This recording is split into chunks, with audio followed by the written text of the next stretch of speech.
అంటే హరిహర వీరమల్లు అనే సినిమాని ఆపడం కోసమే జూన్ 1 నుంచి బంద్ ప్రకటిస్తున్నారు పర్సెంటేజ్ కానీ ఇవ్వకపోతే అనే మాట రావడం అనేది చాలా దుర్మార్గం.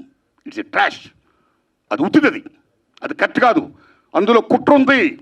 ఆ కుట్రదారులు ఎవరు తెలుసుకోవాలి అని స్వయంగా పవన్ కళ్యాణ్ గారు ఆఫీస్ నుంచి రావడం అనేది, స్వయంగా సినిమాటోగ్రఫీ మంత్రి దుర్గేష్ గారు మాట్లాడడం అనేది కరెక్ట్ కాదు. ఎందుకంటే మిత్రులారా, ప్రొడ్యూసర్ కౌన్సిల్ కానీ, ఫిల్మ్ ఛాంబర్ కానీ, అది సినిమా పరిశ్రమ పాలనా సంస్థలు, ఆ రెండు సంస్థలు కూడా బంద్ ప్రకటిస్తామని ఇప్పుడు చెప్పలా. డిసిషన్స్ ఆర్ గోయింగ్ ఆన్ అని చెప్పారు వాళ్ళు. దట్ ఇంకో విషయం చెప్తున్నా మీకు, బంద్ అనేది ప్రజాస్వామ్యంలో ఒక బ్రహ్మాస్త్రం. ఎవరైనా బంద్ ప్రకటించే ముందు సినిమా ఇండస్ట్రీలో అకార్డింగ్ టు నామ్స్ 3 వారాల ముందుగా తెలియపరచాలి. ఇదిగో పలానా ఇష్యూ మీద మేము ఫైట్ చేస్తున్నాం, అది ఇంకా కొలిక్కి రాలేదు కాబట్టి మేము బంద్ ప్రకటించబోతున్నాం అనే విషయాన్ని నిర్మాతలకు 3 వారాల ముందు తెలియపరచాలి. This is norms, it's a preamble. 3 వారాల ముందు తెలియపరిస్తే రిలీజ్ డేట్ ఎవరు తెచ్చుకున్నారో, మేము రిలీజ్ డేట్ ఇచ్చుకున్నామండి, ఇంకో 2 వారాలు మేము రిలీజ్ చేస్తున్నామండి అని ప్రిపేర్ అయిన నిర్మాతలను ఇబ్బంది పెట్టకుండా ఉండడం కోసమే 3 వారాల ముందు తెలియపరచాలి అకార్డింగ్ టు నామ్స్.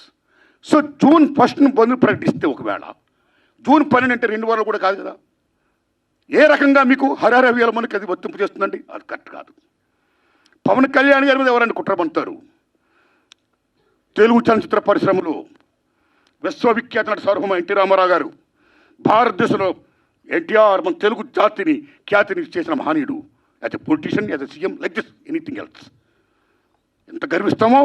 తర్వాత మళ్ళీ మంచి గొప్ప పేరు తెచ్చుకొని ఈవేళ ఒక జనసేన పార్టీ పెట్టి ఈవేళ డిప్యూటీ సీఎం అయ్యారంటే వీఆర్ ప్రౌడ్ ఆఫ్ ఇట్. మన తెలుగు చిత్ర పరిశ్రమ మొత్తం అంతా గర్విస్తున్నది. Hats off to Pawan Kalyan garu. Chandrababu Naidu గారికి సెల్యూట్. మేము పవన్ కళ్యాణ్ గారిని ఏ రకంగా దుర్మానం కాము, కానీ పవన్ కళ్యాణ్ గారు ఆఫీస్ ఆ రకంగా కరెక్ట్ కాదు రావడం.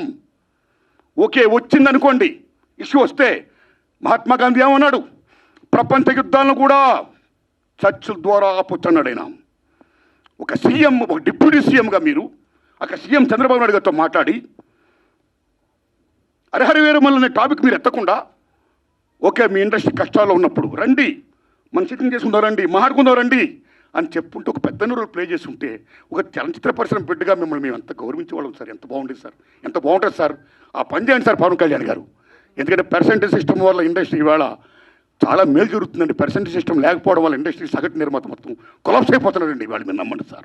Why? Because all malls, PVRs మొత్తం ఇలాంటివన్నీ వచ్చేసిన తర్వాత సింగిల్ థియేటర్స్ ఇవాళ ఉనికి లేకుండా పోతుందండి. తెలంగాణలో 500 ఉన్న సింగిల్ థియేటర్లు ఇవాళ 200 చిల్లరకు వచ్చేసాయి. ఆంధ్రప్రదేశ్లో 500 పైన ఉన్న సింగిల్ థియేటర్ ఇవాళ 300 పైసలకు వచ్చాయి. సింగిల్ థియేటర్ లేకపోతే యొక్క ప్రేక్షకుల పరిస్థితి ఏమిటి? ఇవాళ మాల్స్లోని, ఆటల్లోని, ఇటువంటి సోకాల్డ్ థియేటర్స్లో రేట్స్ ఎంత ఉన్నాయి ఇవాళ? ఎంత పీపచ్చమైన రేట్స్. ఆడికి వెళ్ళి ఏదైనా పాప్కార్న్ తింటేనే 500 రూపాయల, డ్రింక్ 200 రూపాయల, టికెట్ మొత్తం 200, 300 ఇలాగ అనుకుంటే సగటు ప్రేక్షకుడు ఎక్కడ సినిమా చూడగలుగుతాడు? ఏ రకంగా వెళ్ళగలుగుతారు? ఇవాళ భారతదేశంలో సినిమా పరిశ్రమ అనేది సామాన్యుడికి వినోదం. అలాంటి వినోదాన్ని సగటు మనిషికి దూరం చేస్తుంది ఇవాళ బికాస్ ఆఫ్ దీస్ పాలసీస్. కాబట్టి సింగిల్ థియేటర్ని బతికించుకోవాలి, దానికి పర్సెంటేజ్ సిస్టమ్ కావాలి. ఈ పర్సెంటేజ్ సిస్టమ్ అనేది ఇప్పుడు నుంచి కాదండి. నేను ఎందుకు ప్రశ్న పెట్టానంటే since 25 years the issue is going on. ఈ పర్సెంటేజ్ కావాలని కోరిన వాళ్ళు మేము కూడా ఒకటి, నేను కూడా ఒకనండి. ఆ రోజుల్లో మీరు నమ్మని మిత్రులలో కేఎల్ నాన్నగారు ఉన్నప్పుడే ప్రొడ్యూసర్ కౌన్సిల్ అధ్యక్షుడిగా మేము విజ్ఞప్తి చేశాం. కాలా సి కళ్యాణ్ గారు ఉన్నప్పుడు విజ్ఞప్తి చేశాం. కాలా కిరణ్ గారు ఉన్నప్పుడు విజ్ఞప్తి చేశాం. కాలా అలాంటి దశలో మీరు నమ్మండి, ఇదే ఫిల్మ్ ఛాంబర్ ముందు టెంటలు వేశాం. అక్కడ ఓ సురేందర్ రెడ్డి గారు, ఓ నట్టి కుమార్ గారు, ఓ మోహన్ గారు, ఓ బెక్కం వేణుగోపాల్ గారు, నేను ఇంకా అనేక మందిని ఈ ఉద్యమాలు చేస్తున్నప్పుడు ఆదిశేషవరరావు గారు, తమ్ముడు భరద్వాజ్ గారు, కేఎస్ రామారావు గారు, చంద్రబాబు శ్రీనివాసరావు గారు, అచ్చిరెడ్డి గారు, కృష్ణారెడ్డి గారు, పెద్ద మంది సంఘీభం ప్రకటించారు. ఎన్ని చేసినా ఏమీ కాలా. వెళ్ళి స్వయంగా నేను వెళ్ళి రామారాయణ గారు రిక్వెస్ట్ చేశా, నారాయణ పర్సెంటేజ్ సిస్టమ్ కావాలి, అది మంచిది. ఈ సిస్టమ్ ఉండకూడదు, రెండో సిస్టమ్ ఉండకూడదు. నేను సురేష్ బాబుతో మాట్లాడతాను, I am with you, I am with that moment అన్నాడు రామానాయుడు గారు. మహానుభావుడు కీర్తిశేషులు అయ్యారు. అది ఇప్పుడు తత్తులు ఫలపరం కాల. ఆ తర్వాత అల్లు అరవింద్ గారిని రిక్వెస్ట్ చేశాం, నారాయణమూర్తి అందరం కలిసి చర్చించుకున్న విషయం మీద ఏది మంచిగా చేద్దాం అన్నాడు ఆయన. కానీ మంచి అనే పర్సంటేజ్ జరగల. మళ్ళీ సునీల్ నారాయణ గారిని రిక్వెస్ట్ చేశాం. అందరూ ఏం చెప్తా అదే మేము చేస్తాం అన్నాడు ఆయన. కానీ ఇది మంచి జరగల, పర్సెంటేజ్ సిస్టమ్ ఇంప్లిమెంట్ కాలా. దిల్ రాజు అని రిక్వెస్ట్ చేశాం. నిజంగా దిల్ రాజు గారు నేను పర్సెంటేజ్ సిస్టమ్కి యాక్సెప్ట్ అన్నాడు ఆయన ఆర్టీస్లో. కానీ ఫలప్రదం కాలా. ఆ టైంలో అప్పుడు ఇండస్ట్రీ పెద్ద మహానుభావుడు మా గురువు దాసనారాయణ ఇంట్లో మా గురువు గారు కెఎస్ రామారావు గారు, తమ్మడి భరద్వాజ్ గారు, నేను, సి కళ్యాణ్ గారు అందరం మీట్ అయ్యాం. మీట్ అయిన తర్వాత VNR Nageswararao distributor from Telangana. Percentage system కావాలి, ఏ సిస్టమ్ కావాలి, ఆక్యుపేషన్ పర్సెంటేజ్ కావాలని కొందరు, 50-50 కావాలని కొందరు, ఇలా రకరకాల మాడుతున్నప్పుడు ఇది తప్పకుండా తేలుతాం. ముందు పర్సెంటేజ్ సిస్టమ్ పెట్టాలి, రెండు సిస్టమ్ ఉండకూడదు, లీజ్ సిస్టమ్ ఎత్తేయాలి అనే దాన్ని ముందు మీరు తీసుకురండి అని మేము విజ్ఞప్తి చేస్తే మా గురువు దాసనారాయణ దాన్ని యాక్సెప్ట్ చేశారు, ముందు తీసుకుని వెళ్ళారు. కానీ ఫలప్రదం కాలే, ఇంప్లిమెంట్ కాల. లేటర్ ఆఫ్ ఇండస్ట్రీ పెద్ద చిరంజీవి గారి దగ్గరికి వెళ్ళాం. ఇది ఇష్యూ మీద రైజ్ చేశాం, విజ్ఞప్తి చేశాం. టికెట్స్ రేస్ పెంచుద్దని చెప్పడం విషయంలో కానీ ఈ ఇష్యూలో కానీ ఆయన కృషి చేశాడు, మరీ ఫలప్రదం కాల. So this is a very big issue. Since 25 years this percentage system is going on, the issue is going on, not clearing. అది కావాలి. అలాంటిది ఇవాళ పర్సెంటేజ్ సిస్టమ్ కొలుపుకొచ్చే దశలో హరిహరి వీరమ్మలకి దీనికి ఒక లింకప్ పెట్టి ఏం సంబంధం అండి? ఏమీ సంబంధం లేదు. ఈ రకంగా దాన్ని ఇచ్చేస్తారని చెప్పి ఈ పర్సెంటేజ్ సిస్టమ్ అనే ఇష్యూని పక్క తోసేసేసి హరిహరి వీరమ్మను ఫోకస్ చేయడం అంటే ఎంత దారుణం ఉండేది. అది కరెక్ట్ కాదండి. అందుకని నేను మనస్ఫూర్తిగా ఇది ఫీల్ అయ్యే నేను చెప్పడం కోసమే నేను విజ్ఞప్తి చెప్తూ పవన్ కళ్యాణ్ గారిని విజ్ఞప్తి చేస్తున్నా, నేను చంద్రబాబు నాయుడు గారిని విజ్ఞప్తి చేస్తున్నా, దుర్గేష్ గారిని విజ్ఞప్తి చేస్తున్నా. పవన్ కళ్యాణ్ గారు మాట చెప్పారు, ఇండస్ట్రీ వారు వచ్చి గవర్నమెంట్ ఏర్పడ్డ వెంటనే వచ్చి పలకరించవచ్చు కదా, మర్యాదపూర్వకంగా కలవచ్చు కదా అన్నారు. శభాష్, కలవాలి రాజులు, మీరు కలుస్తాం. కానీ ఒక విజ్ఞప్తి చేస్తున్నాం, పూర్వకాలంలో రాజుల దగ్గరికి ఏదైనా ప్రజలకు సమస్య వచ్చినప్పుడు ధర్మగంట కొడితే లోపలికి వెళ్ళేవారు. దాని బిఫోరే రాజులే ప్రజల దగ్గరికి వెళ్ళేవాడు, రచ్చబండ పెట్టేవారు. మీ ప్రజలకు ఏం సమస్య ఉంటే రండి చెప్పండి అని అడిగేవాడైనా, అక్కడక్కడిగా తీర్పులు చెప్పేవాడు, సాల్వ్ చేసేవారు, ప్రజలకు మేలు చేసేవాడైనా. ఇదిగో మా ఊరికి చెరువు కావాలి, మా ఊరికి విద్య కావాలి, మా ఊరికి వైద్యం కావాలి, లైక్ దిస్. అలాగా మీ మినిస్టర్లు కూడా అయిన వెంటనే ఇండస్ట్రీని పిలిచి రండి, మీకేం సమస్యలు ఉన్నాయి, నేనేం చేయాలి, మేమేం చేయాలి అని చెప్తే మేము కూడా ఎంత ఆనందపడేవాళ్ళం అండి.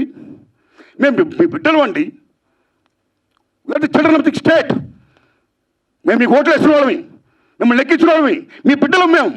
You must be respect the people the same time who must respect the government. It's vice versa. So my humble request, దయించి ఈ పర్సెంటేజ్ సిస్టమ్ పక్కకి పెట్టేయకుండా, పర్సెంటేజ్ సిస్టమ్ అనేది మెయిన్ ఇష్యూ కాబట్టి. ఎందుకంటే ఆల్ మాల్స్ ఇవాళ ఆక్యుపై చేసి 50% దే ఆర్ టేకింగ్. కార్పొరేట్ సెటప్తో కూడుకొని ప్రైవేట్ సంస్థలు ఏమైతే ఉన్నాయో ఆ కార్పొరేట్స్ అందరూ కూడా వాళ్ళు they are getting 50%. But single థియేటర్కి ఏమైంది? సింగిల్ థియేటర్ అందరూ మనవాళ్ళు, ఎక్కడవాళ్ళు, ఓ ఫ్యాషన్తో కట్టుకున్నవాళ్ళు, ఈ తల్లిని నమ్ముకున్నవాళ్ళు. సినిమా అంటేనే తల్లి తండ్రి నిర్మాత తీసేవాడు, చూసేవాడు, ప్రేక్షకుడు దేవుడు, ఇద్దరికి మధ్య సంధానంగా చూపించే తల్లి సినిమా హాల్ ఓ దేవాలయం. ఆ దేవాలయాలు బాగుండాలి. ఇవాళ ఎన్ని దేవాలయాలు కళ్యాణ మండపాలు అయిపోతున్నాయి, ఎన్ని దేవాలయాలు మూసిపడిపోతున్నాయి, బికాస్ దిస్ సిస్టమ్. కాబట్టి మల్టిపుల్ నేషన్స్, ఈ ప్రైవేట్ కంపెనీస్, ఈ కార్పొరేట్స్ అందరూ వచ్చేసిన తర్వాత చిన్న చేపని పెద్ద చేప, చిన్నమాయని పెద్దమాయని పెంగళ నాగేంద్ర గారు మాయాబజార్ చెప్పినట్టు ఇవాళ they are occupying, they like octopus. కాబట్టి చిన్న నిర్మాతని బతికించుకోవాలి, సింగిల్ థియేటర్ని బతికించుకోవాలి. The same time percentage system ఉంటేనే ఇద్దరు బాగుంటారు. కాబట్టి ఈ దశలో పవన్ కళ్యాణ్ గారు నేను విజ్ఞప్తి చేస్తున్నా, పర్సెంటేజ్ సిస్టమ్ ఉంచండి సార్, దాన్ని ఫుల్ఫిల్ చేయించండి సార్. అది ఎలా చేస్తే బాగుంటుందో ఆలోచించి దానికోసం మీటింగ్ పెట్టి సక్సెస్ చేయించండి సార్. ఈ దశలో producer council and film chamber నేను విజ్ఞప్తి చేస్తున్నాం.